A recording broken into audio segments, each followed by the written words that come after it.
vida que está errado e precisa ser ajustado, precisa ser corrigido. Como eu tive pesquisando, existe uma doença chamada analgesia congênita ou insensibilidade congênita. Essa doença, ela impede a pessoa de sentir dor. A pessoa não sente dor física nenhuma. Você pode pegar a mão dessa pessoa, colocar a mão dela dentro de uma água fervendo. Ela vai ficar com a mão dela lá, profundamente queimada, mas ela não vai sentir dor na mão. Ela vai sofrer uma profunda dor, uma quebra, um problema seríssimo, mas ela não vai sentir dor. E quando eu olho para esse tipo de situação, para essa pessoa, ela não percebe a diferença entre uma temperatura na água no estado normal ou numa água altamente quente. A mão dessa pessoa numa água fervendo, ela não vai sentir dor, não sente dor física. Estão sujeitos a graves lesões sem que percebam. É interessante, irmãos, pensar que quando nós lemos esses dois textos, existem dores e sofrimentos e tristezas que Deus coloca na minha e na sua vida, são necessários para que nós possamos nos tornar dependentes dele. E quando eu olho para essa doença, a dor, irmão, a dor, ela não é o problema. A dor é um sinal emitido pelo corpo que serve para proteção, para nos dizer que algo está errado, que tem algum problema. Quando você sente uma dor no estômago, a dor não é o problema, mas existe alguma coisa que está provocando essa dor, e você precisa fazer um exame, passar por um processo de exame para identificar a causa dessa dor. Então, quando nós não sentimos dor, nós corremos risco de ter doenças gravíssimas, um câncer que você não sente dor, e quando você for perceber esse câncer, você já está a ponto de morrer. E quando eu olho para o texto de 2 Coríntios, capítulo 7, a partir do versículo 9 e o versículo 7 e 8 e 9 de 2 Coríntios, capítulo 12, quando Paulo vai dizer, olha, Deus deseja de forma alguma prejudicar vocês. A tristeza, segundo Deus, não produz o quê? Remorso.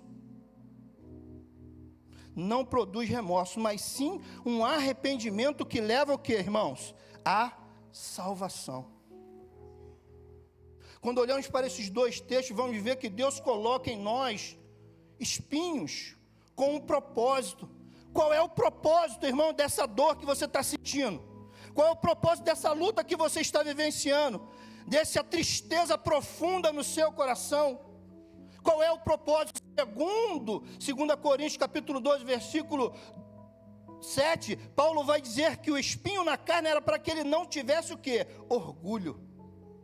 Ele se envaidecesse. Irmãos, todos nós que subimos aqui ao púlpito, ou pregamos, ou falamos do Evangelho, precisamos de falar de um Evangelho não somente de rosas, mas de um Evangelho que fala de renúncia, que aponta para a cruz, que diz, olha, a cruz é o nosso alvo. E quando falamos de cruz, irmão, falamos de renúncia, porque a cruz aponta para Jesus. Se você veio aqui nesta noite, nesta casa de oração, veio aqui para ouvir uma palavra de Deus, deixa eu te dizer uma coisa, o Evangelho é um Evangelho de renúncia. Se você renunciar à tua carne, à tua vontade, der um passo para trás e der um passo na direção de Deus, Ele vai dar 2 passos na sua direção e vai transformar a tua vida.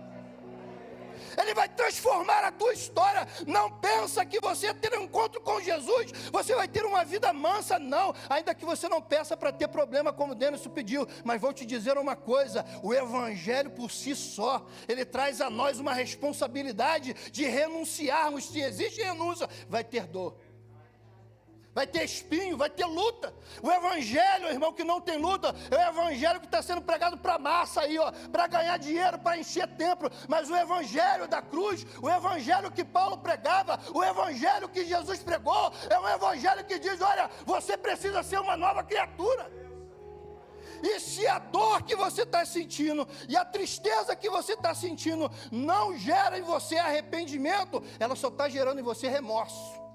E existe uma diferença muito grande entre remorso e arrependimento. O remorso, irmão, ele causa em nós tormento. Você já viu aquela pessoa que vive atormentada por causa do pecado? Ela peca hoje, chora, lamenta. Aquilo traz uma angústia profunda na alma dela. Ela se sente triste, angustiada. Ela se sente imunda, indigna de estar na presença de Deus. Mas no outro dia, ela continua fazendo a mesma coisa. Ela continua fazendo a mesma coisa. Sabe por quê, irmão? Porque essa dor que você está sentindo, essa tristeza que você está sentindo, ela não é como essa que Paulo orienta a igreja de Corinto. Paulo está falando, ó, a dor que vem de Deus, ela causa arrependimento, ela tira por um momento a tua paz, mas ela leva você ao arrependimento, e a palavra arrependimento no grego quer dizer metanoia. Rancor, remorso, angústia, sofrimento, perturbação. Agora, quando há arrependimento, a metanoia, a mudança de pensamento, transformação. Você percebe que não pode mais viver como o mundo. Você precisa viver você precisa ser uma nova criatura. E deixa eu te dizer uma coisa, Deus está te dando uma oportunidade, não porque você é filho de crente, mas porque você conheceu a verdade. Não porque você é jovem, filho de presbítero, filho de diácono, filho de pastor. Existe uma responsabilidade sobre a tua vida, sobre a palavra que você ouve, sobre a palavra que você crê. É sobre a tua vida que está essa responsabilidade de viver um arrependimento. Irmão, a dor não é boa. A dor é dor, mesmo que ela nos leve para mais próximo da cruz, mas é interessante que continua sendo dor. Dói. E ninguém gosta de sentir dor. Eu não gosto. Mas a dor é necessária. Justamente para que nós não possamos viver como aquelas pessoas que têm aquela doença que eu citei aqui.